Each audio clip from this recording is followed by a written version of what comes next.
इस वीडियो में एक माँ की बेबसी पाठ की अभ्यास पुस्तिका को पूरा करेंगे।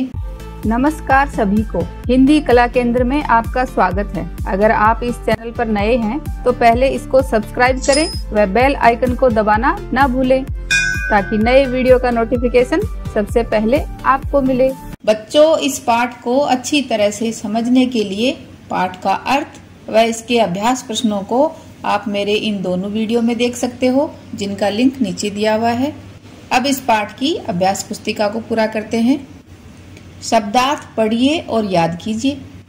अजूबा, जिसका अर्थ है अनोखा, भिन्न, अलग, बेहतर, अच्छा, भयभीत, डरा हुआ, निहारती, देखती, अदृश्य, जो दिखाई न दे। कविता की पंक्तियां पूरी कीजिए। तो ये पाठ एक कविता के रूप में था, तो यहाँ पर इन रिक्त स्थानों की पूर्ति कीजिए। क्या आएगा? एक टूटे खिलौने की तरह देखने में हम बच्चों की ही तरह था, वह भी एक बच्चा। जितनी देर वह रहता पास बैठी उसकी, माँ निहारती रहती उसका खेलना।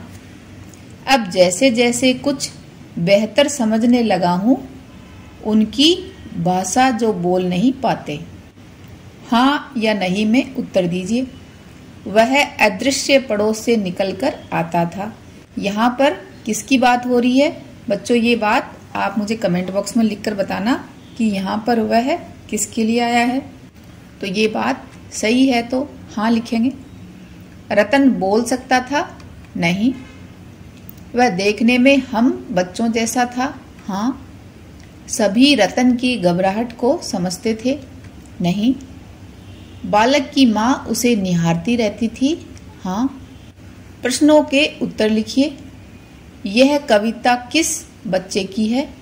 उसका नाम क्या है और उसकी क्या खूबी है?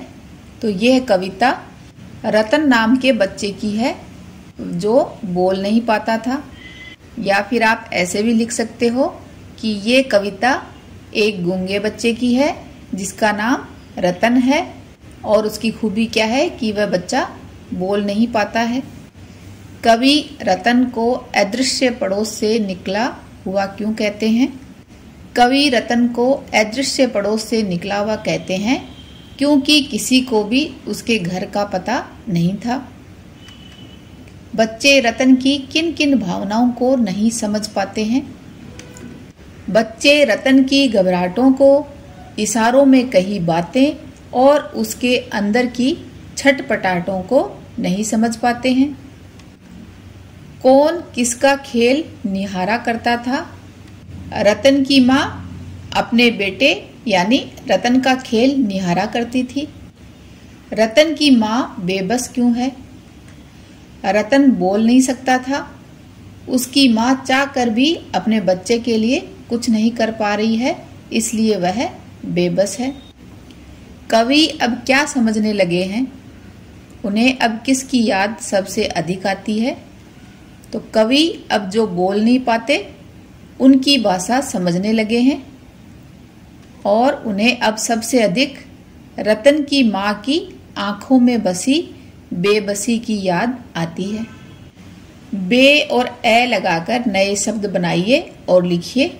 तो बच्चों, आपको इन शब्दों के साथ बे जोड़कर नए शब्द बनाना है। तो बे जुड़ने से बनेगा बेगुनाह, बेजान, बेवजह, बेचैन, बेसहारा, बेहिसाब, बेबसी, बेरहम, बेनकाब, बेपनाह। ऐसे ही ए के साथ जोड़ेंगे तो बनेंगे एकाम, अजर, अमर, अकाल, अटल, अचल, अनाथ, अज्ञान, अधर्म, असत्य। बच्चों, अभी आपके लिए सवाल है कि अगर किसी शब्द से पहले ये शब्द लगाकर इसको नया शब्द बनाया जाए तो ये क्या कहलाते हैं? उपसर्ग या प्रत्यय? तो इस बात का उत्तर आपको कमेंट बॉक्स में लिखकर बताना है। जिस संज्ञा से किसी प्राणी या वस्तु के किसी गुण, भाव या दशा का बोध होता है उसे भाववाचक संज्ञा कहते हैं। जैसे सत्य, मिथ्या, सुंदरता, मिठास, घबराहट आदि। वो भाववाचक संज्ञा दो प्रकार की होती है, एक मूल और दूसरी यौगिक। जैसे धर्म, लाभ, हानि, दया आदि। जातिवाचक संज्ञा सर्वनाम, क्रिया और विशेषण, इन चार प्रकार के शब्दों से भाववाचक संज्ञाएं बनाई जाती हैं। तो बच्चों, कोष्टक में दिए गए शब्दों से भाववाचक संज्ञा बनाकर वाक्यों के खाली स्थानों में भरिए। तो आगे बढ़ने से पहले बच्चों आपको ये वीडियो देखना है जिसमें संज्ञा के बारे में पूरी तरह से बताया गया है। संज्ञा क्या होती है, उसके कितने भेद होते हैं, तो इसमें भाववाचक संज्ञा को अच्छी तरह से समझाया गया है। अब इन रिक्त स्थानों को पूरा करते हैं। किसी से लड़ाई मत करो, यहाँ लड़ना को भाववाचक संज्ञा बनाएंगे तो बनेगा लड़ाई। आम में मिठास है, आज बहुत थकान हो रही है, बहुत जोर की प्यास लगी है, ताजमहल की सुंदरता देखने योग्य है, गरीबों की भलाई करो। तो ये सारे शब्द भाववाचक संज्ञा हैं। छटपटाहट एक ऐसा शब्द है जिसे स्वयं अनुभव किया जा सकता है। आपको किसी चीज के लिए कभी न कभी छटपटाहट का अनुभव हुआ होगा, यानी आप कभी किसी वजह से बेचैन हुए होंगे। ऐसी किसी घटना का वर्णन कीजिए। तो बच्चों, ये आपको अपनी घटना के बारे में बताना है जहां पर आपका मन बेचैन हुआ हो, आपके मन में एक छटपटाहट का अनुभव हुआ हो। जैसे उदाहरण के लिए बात उस समय की है जब मैं चौथी क्लास में थी। मुझे अपनी स्कूल के वार्षिक उत्सव में मंच पर एकल नृत्य करना था, यानी सोलो डांस करना था। हालांकि मैंने नृत्य की पूरी तैयारी कर रखी थी, लेकिन उसके लिए मुझे एक खास पोशाक का इंतजार था। क्या थी वो पोशाक? जो हमारी अध्यापिका लाने वाली थी। जैसे जैसे आखिरी दिन नजदीक आने लगा और हमारी पोशाक नहीं आई तो मुझे छटपटाहट होने लगी। वैसे तो मुझे पता ही था कि 1-2 दिन पहले सबके लिए पोशाक आ जाएंगी, मैं फिर भी बेचैन थी। तब अध्यापिका ने मुझे समझाया और आखिरी दिन मेरा नृत्य सबसे अच्छा हुआ। तो इस घटना के दौरान मुझे जो बेचैनी हुई, छटपटाहट हुई, उसको मैंने अनुभव किया था। आप अपने 8-10 साथियों के साथ बैठकर ये खेल खेल सकते हैं।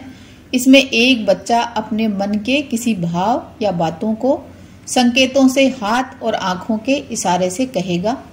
दूसरे बच्चे उसके मूक अभिनय, यानी बिना बोले ही एक्ट करना को समझने की कोशिश करेंगे। हर एक बच्चे को बोलने का मौका दीजिए और देखिए कि वह कितना सही समझ पा रहा है।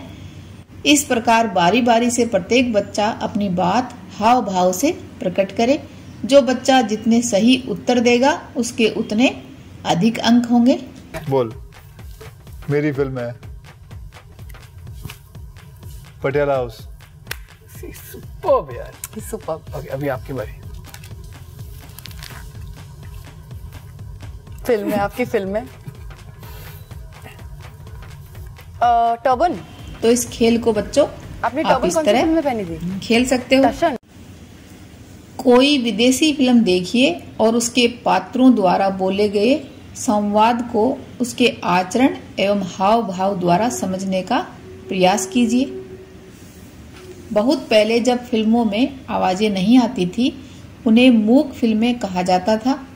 तब दर्शक यानी लोग उन फिल्मों के चरित्र को उनके आचरण और हाव भाव से समझते थे। तो ये देखो बच्चों, 3 मई 1913 को दादा साहब फाल्के ने एक फिल्म बनाई थी जिसका नाम था राजा हरिश्चंद्र, जो कि पहली मूक फिल्म थी।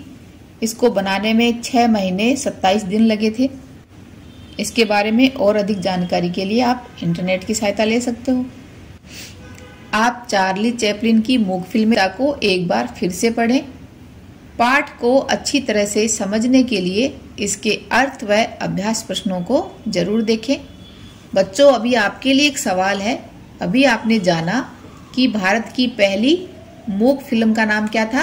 राजा हरिश्चंद्र। तो वैसे ही भारत की पहली बोलती फिल्म का नाम क्या है?